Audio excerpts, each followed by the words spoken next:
Okay, so we'll wait a couple more minute, one more minute, and then we start. I'll share my screen in half a minute or so.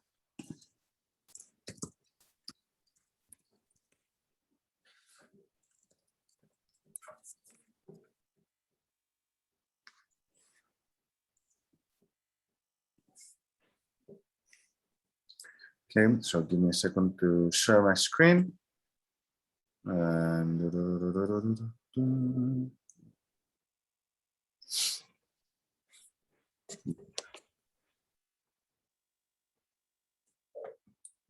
yeah, there we go.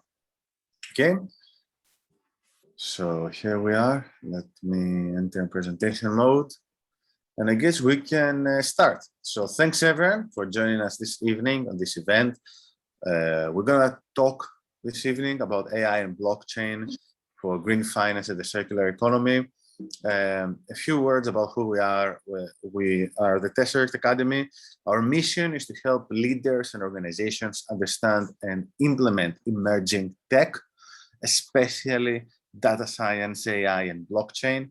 We like to work a lot with decision makers, with those who have need of technology, but they don't really understand the know-how, right? So this is really our expertise, and it's one of the reasons we organize so many events every month, free events, most of them on topics like artificial intelligence, data strategy, blockchain, and now, as you can see, the circular economy. So I'm going to be your host for this evening. My name is Dr. Stylianos Kampakis. I have more than 10 years of experience in this area. I've written up a book called The Decision Maker's Handbook to Data Science, which I'm more than happy to share with anyone who shoots me an email. I'll be sharing my email address later in the chat. And I'm also a data science advisor at London Business School and UCL's Blockchain Center. And here are some of the companies, some of the people we've helped. These are like entrepreneurs, because the Tesseract Academy works with businesses of all sizes, from entrepreneurs to big organizations like the US Navy, Vodafone, and British Land. So today's event is about AI, blockchain, my two favorite topics, and we're going to talk about green finance and the circular economy.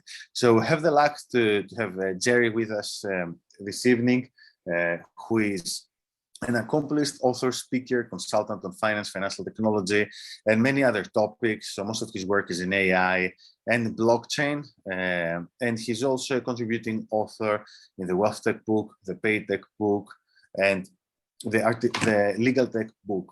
And Jerry has a very long history of working with fintech startups, and he understands this emerging space very, very well.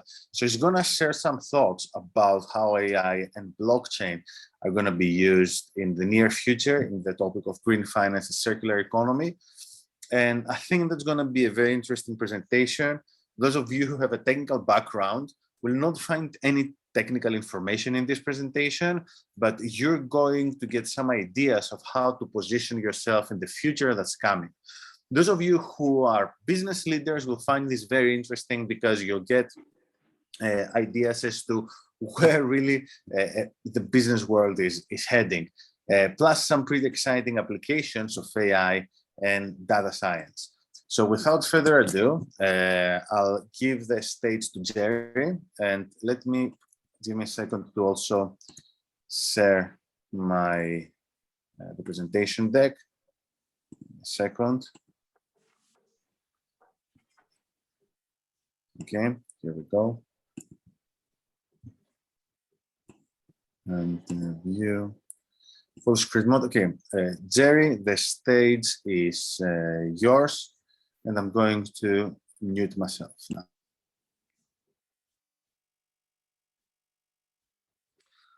Well, hello, everybody. My name is Jerry Floros. I have been involved in fintech for quite some time. And right now the focus is on green finance and the circular economy. If you follow the news lately, everybody knows the whole world is looking at COP26. All the world leaders are there except for Russia and China. And I guess there is a reason for that. And we'll get to that once we go through the slides. If you look at the following slide, about the Paris Agreement, you see that the Paris Agreement is something that has been agreed upon in 2015.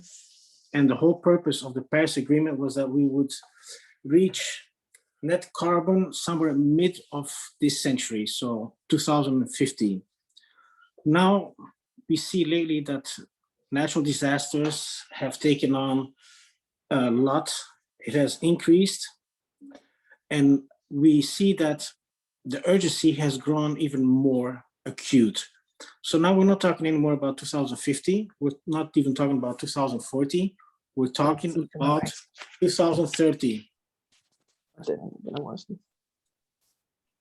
I think I'm gone off the picture. Okay, so just to confirm, can everyone see the PDF in full screen? Yes, we see the PDF. Okay, perfect, perfect. So I just wanted to confirm.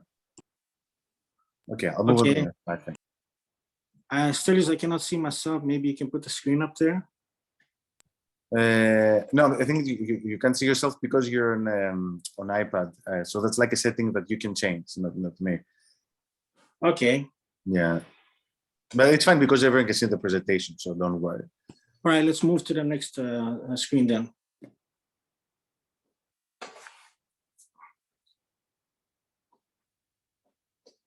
Stylianos, if you can move to the next screen.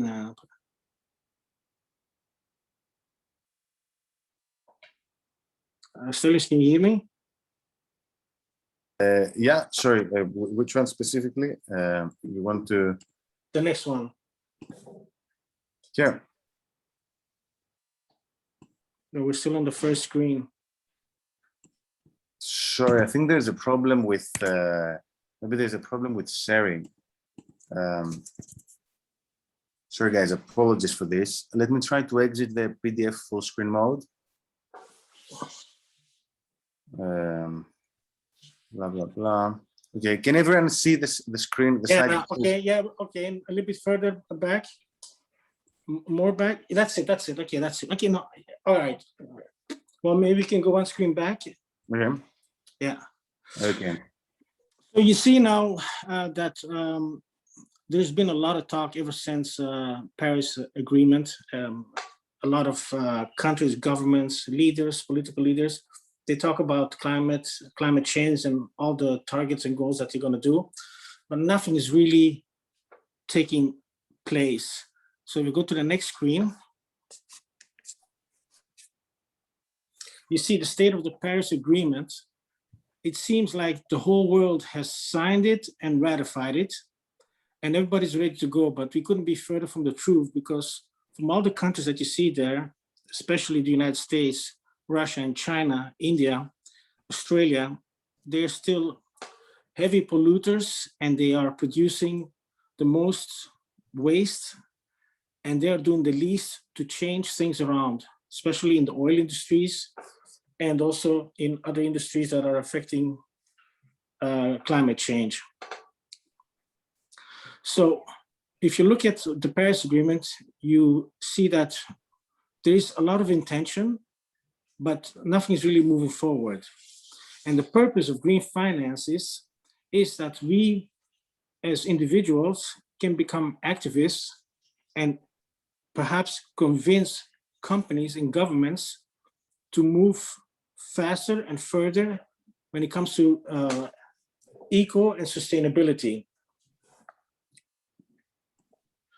The main thing that corporate companies are doing is they're greenwashing, and the governments, they are just using a runway that is measured in decades to get from one point to the next.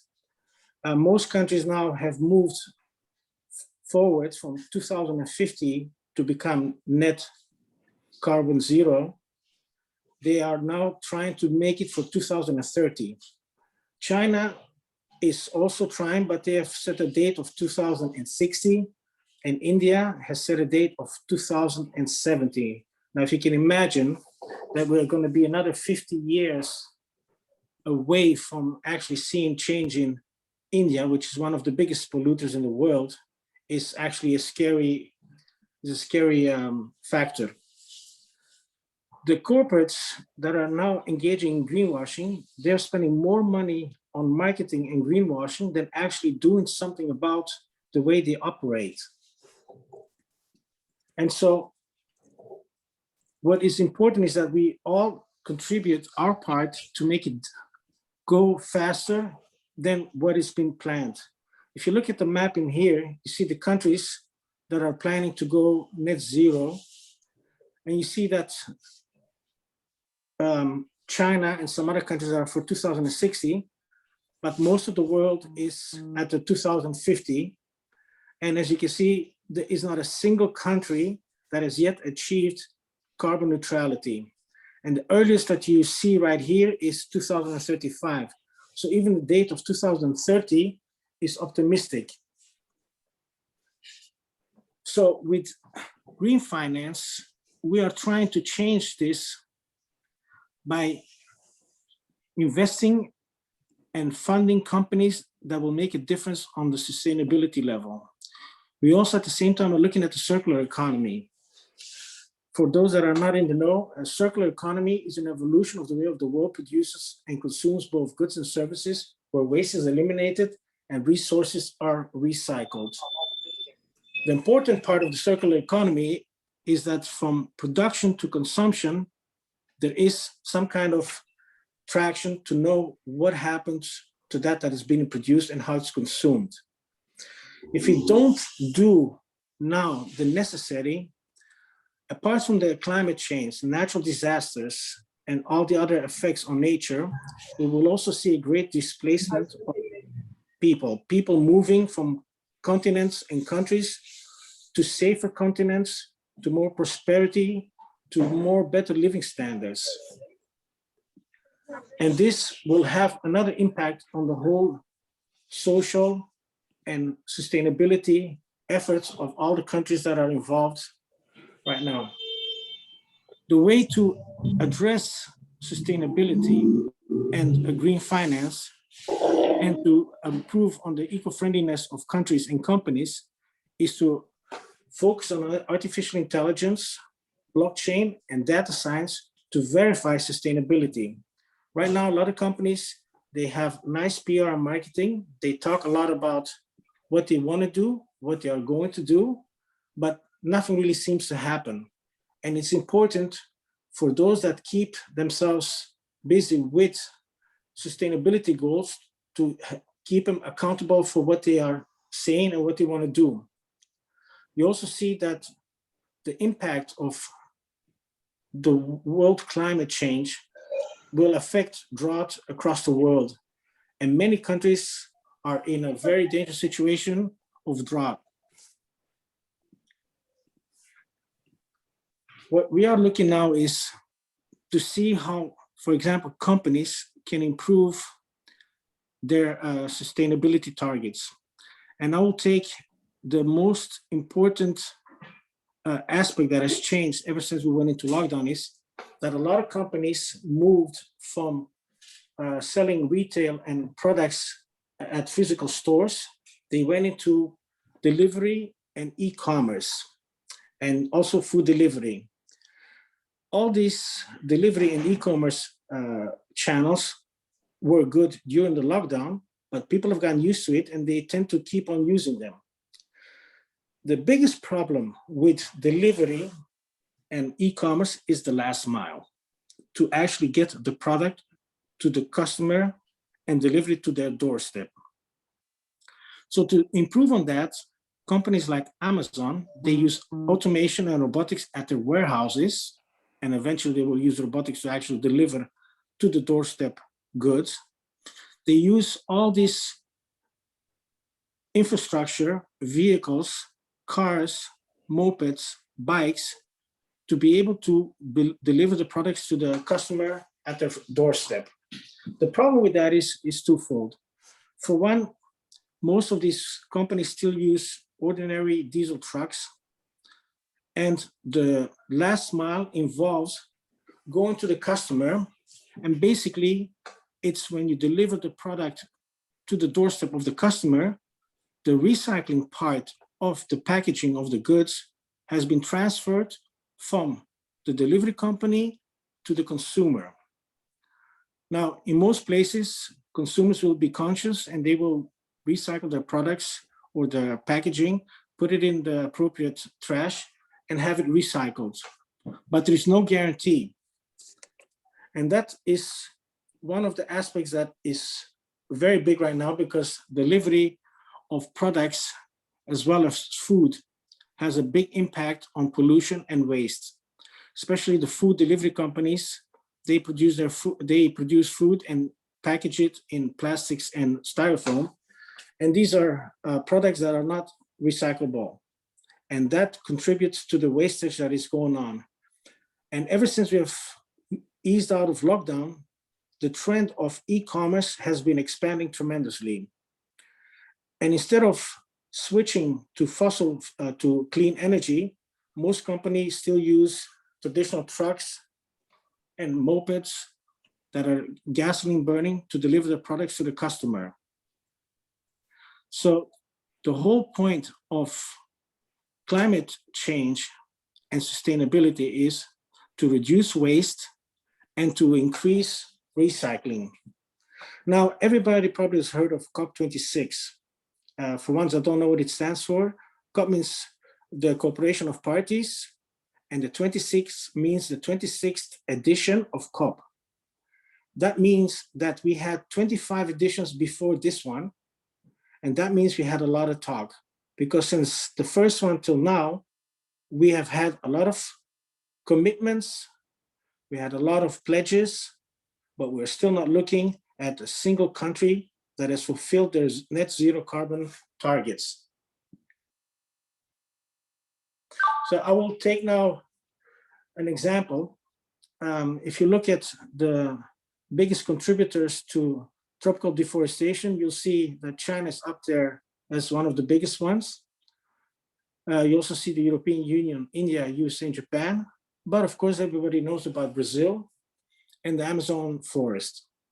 They also have now, under pressure, agreed that until 2030, they will stop deforestation, which is a good sign, because Amazon is like the lungs of the world and helps to keep.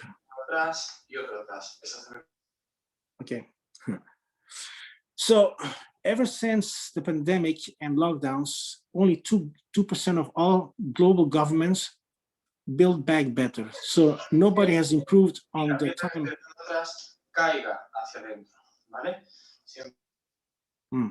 I'm sorry, somebody's talking in between. So the fact is that it's moving way too slow. We are not doing what we are supposed to do, and this has to change dramatically.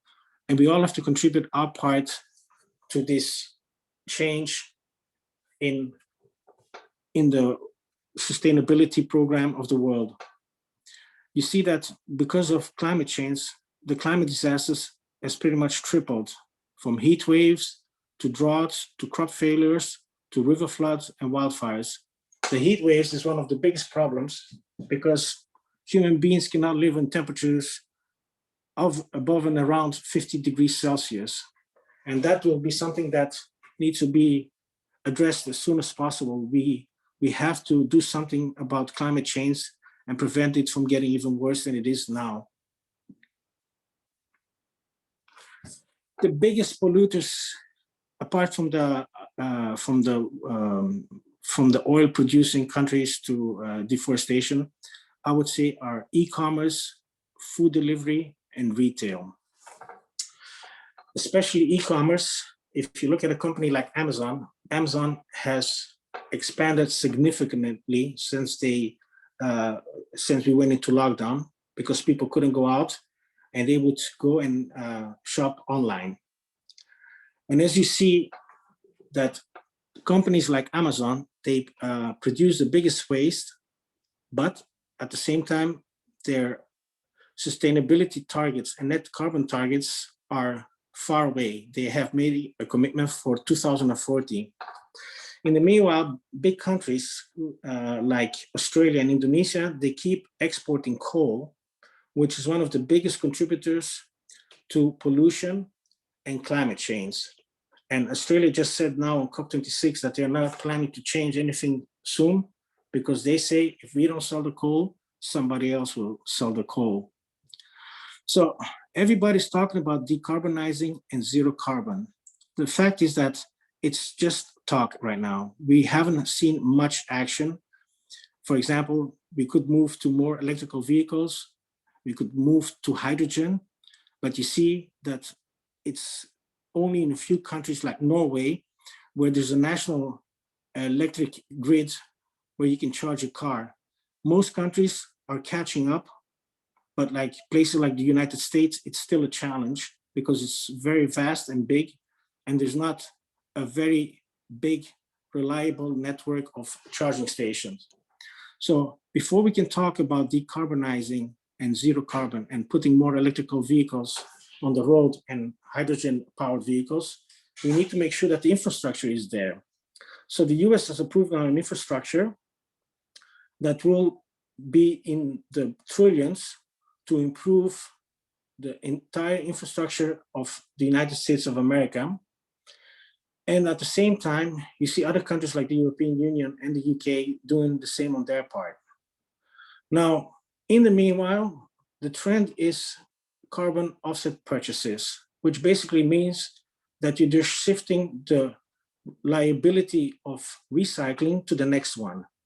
So you see big companies like Delta Airlines, Alphabet, Google, Disney, Salesforce, JP Morgan, they invest on carbon offset purchases to justify their pollution. And carbon offset is one way of keeping it under control, but it doesn't make sense. Instead of polluting and then trying to sell it off, it's better to avoid pollution in the first place.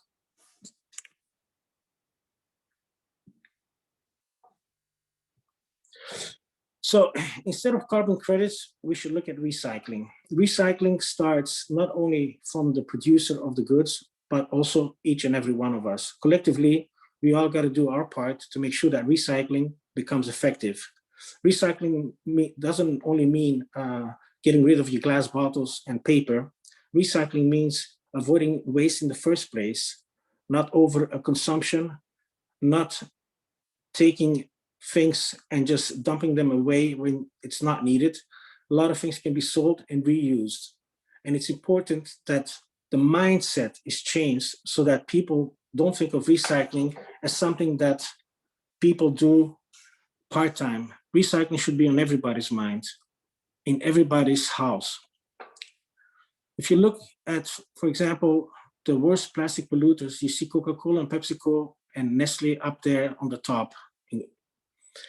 And the reason for that is we're so used to consumerism, to drive-thrus, fast foods, that we just buy plastic bottles, and when we're finished, we just discard them. There's other ways that we can approach this, that we will not have to rely on recycling, and that we can use products in a different format. And it all comes down to packaging. So to give you an idea, outbound packaging is the packaging that goes in Amazon when they send a shipment to your house. So all the products that you buy are stored in a box or an envelope or a package, and that is considered outbound packaging. And that packaging is usually eco-friendly and recyclable. Now, food industry, the fast food deliveries, they use more styrofoam and plastic, which is their form of outbound packaging. And it's different because that cannot necessarily be recycled. So the big dilemma now for manufacturers is, what kind of packaging should they use?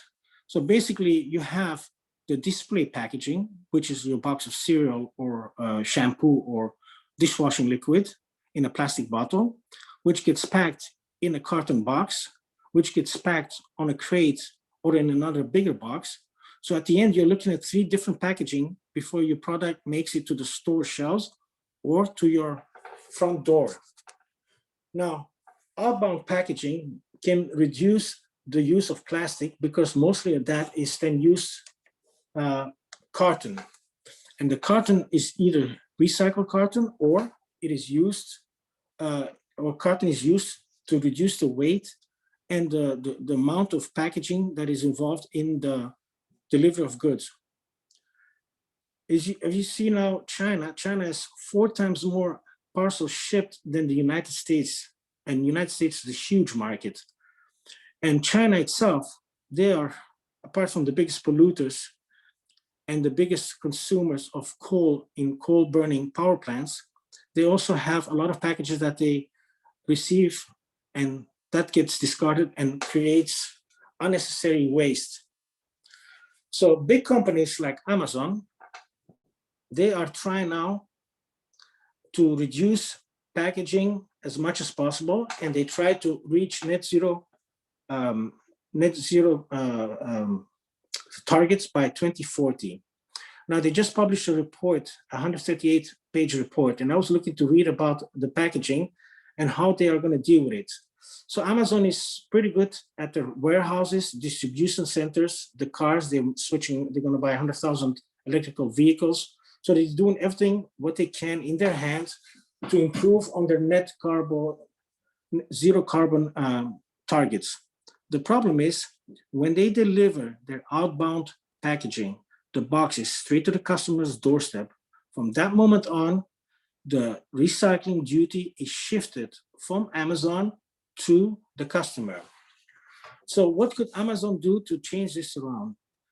In the distribution and e-commerce, there are now more companies using totes. Totes are plastic boxes where you put different products in and deliver it to the customer. And then you take that tote, that plastic box back. So Amazon, being one of the biggest online retailers in the world, could start using that system. They could supply their goods into plastic boxes to their premium customers. These boxes could be coded or have a barcode, and they could deliver the products to the customer. And then the next day, another Amazon collector could go to the customer and pick up those boxes, scan them, and reuse them. And like that, Amazon could reduce a massive amount of their pollution and wastage around the world. But Amazon doesn't want to do that because Amazon cares about selling and about supplying their customer fast. So Amazon is a company that uses all the artificial intelligence, machine learning, predictive analytics, cognitive behavior, neuroscience that you can imagine to sell products. They might even introduce their own crypto, Amazon Pay, and they might even use blockchain, but they use their own track and tracing systems because Amazon does not want to get involved into taking back the used boxes, plastic boxes. It would be just too costly for them and it would eat into their profits. So Amazon pledges net zero and also sustainability targets, but it's a fallacy because they are not being serious about what they can do. They only stop at the customer, and from there on, the customer is in charge of taking care of the problem.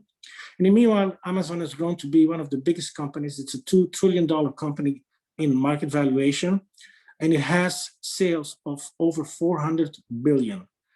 So it is an amazing big company, and yet they are not taking sustainability as serious as they could. So for us as customers, we need to focus on 3 things. Green finance, meaning investing in companies that are making a positive change in sustainability and in avoiding waste. Impact investing, meaning investing in companies that are making a positive impact on society. And the circular economy. Instead of buying, consuming, and disposing, we should reuse, recycle, and keep things that we can use or sell it on, and try to avoid waste as much as possible.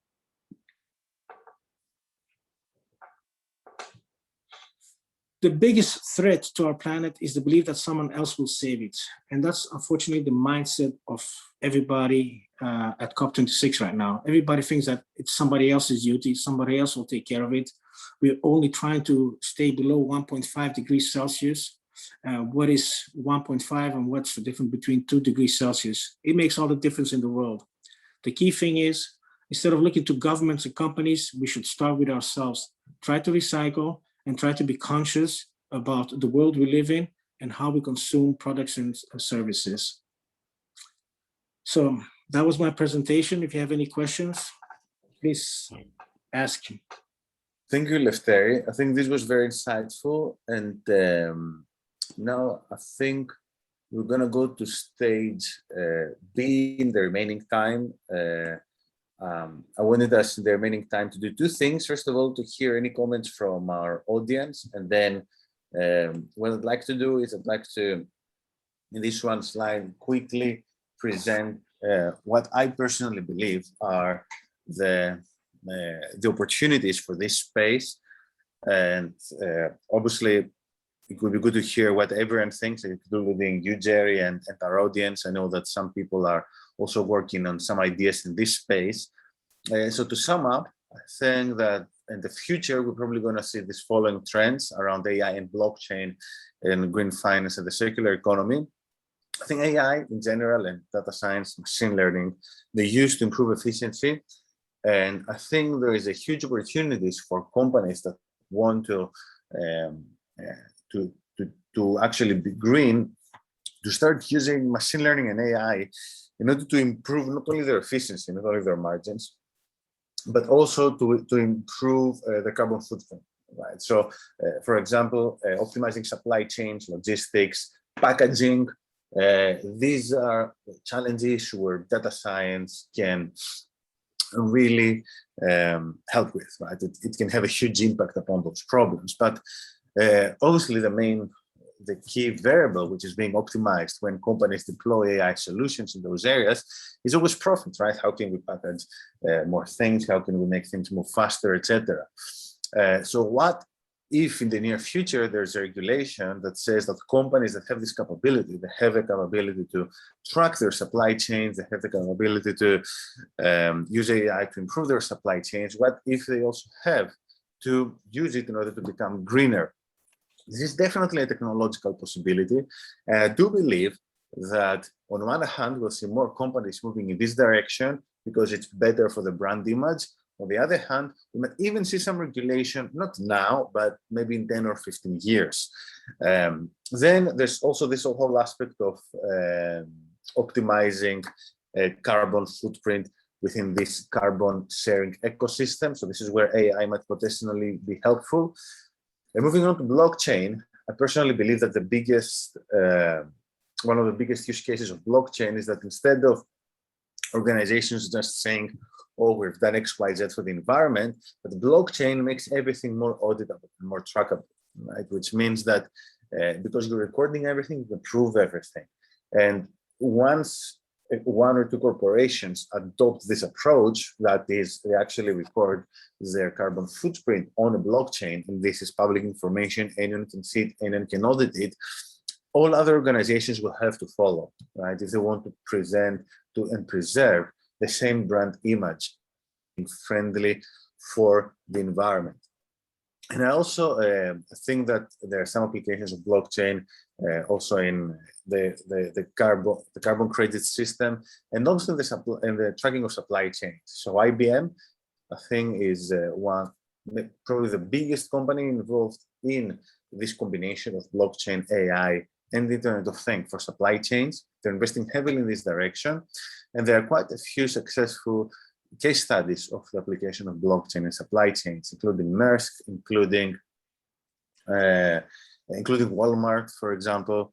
And I think that this synergy, AI, blockchain, IoT, is going to be key for the green economy as well. And I think these topics are also related to AI ethics and data quality standards.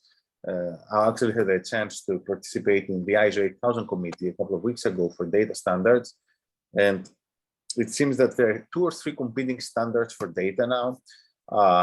And this is going to be key to when green finance and tracking the carbon footprint also becomes a regulatory issue, right? So most data standards now, they're simply relate to how they try to help organizations better understand how to organize their data. So they're useful, and it's something that I think many verticals need, but I do think that we might start seeing more and more of those things going into the green economy. And obviously this relates to the topic of AI ethics. So it's very interesting that Amazon, which started off as a retailer, it has become one of the most powerful companies in the space of AI. Actually, Amazon, I wouldn't say it's really an online retailer anymore. It's more of an AI company. And it's classified as a tech company, really. And they have the capability to use AI to become greener, but they're not doing this yet. So I think one of the AI ethics is an area that's taking off, and the Tesseract Academy, we're planning to do more work in this area and start organizing more events in this space, because we also expect regulation to come up in the next 1 to 2 years in AI ethics. And right now, AI ethics are concerned with how you're not going to harm, right? You're not going to use harm using algorithms, how algorithms can be more transparent, etc. But I think that Amazon's case study presents a very interesting example, because an AI ethics framework might also place as a requirement upon big organizations, not only to not use AI to harm society, but at the same time, they might have to use AI to make society better if this is not against the company's interest. So going back to Amazon, since Amazon has the capability to actually become greener using AI, they should be obliged to use it, because it's to the benefit of all. So obviously we are not close to that yet. This might only happen if there is some kind of public outcry, which I don't think is there yet, but it's definitely a very interesting possibility. So this is what I'd like to add to the discussion. And I'll be very curious to hear if anyone has any thoughts. Feel free to type in the chat, and I'm very happy to unmute you if you want to share some thoughts on that topic.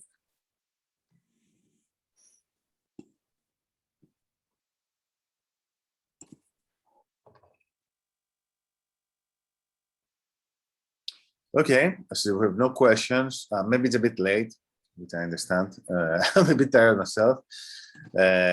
So thanks everyone for participating.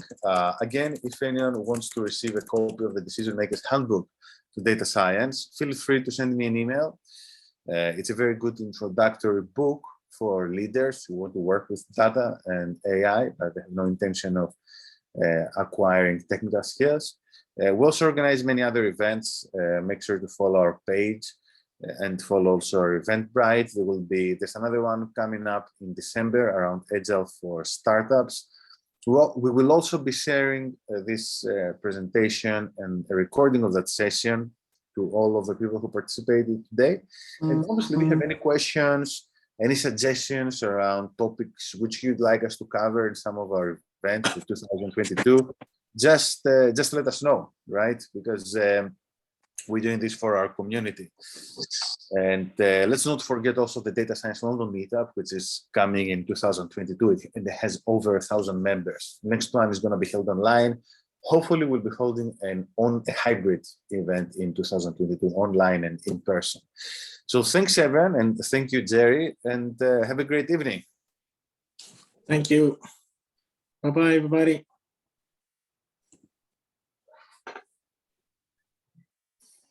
Bye, thank you.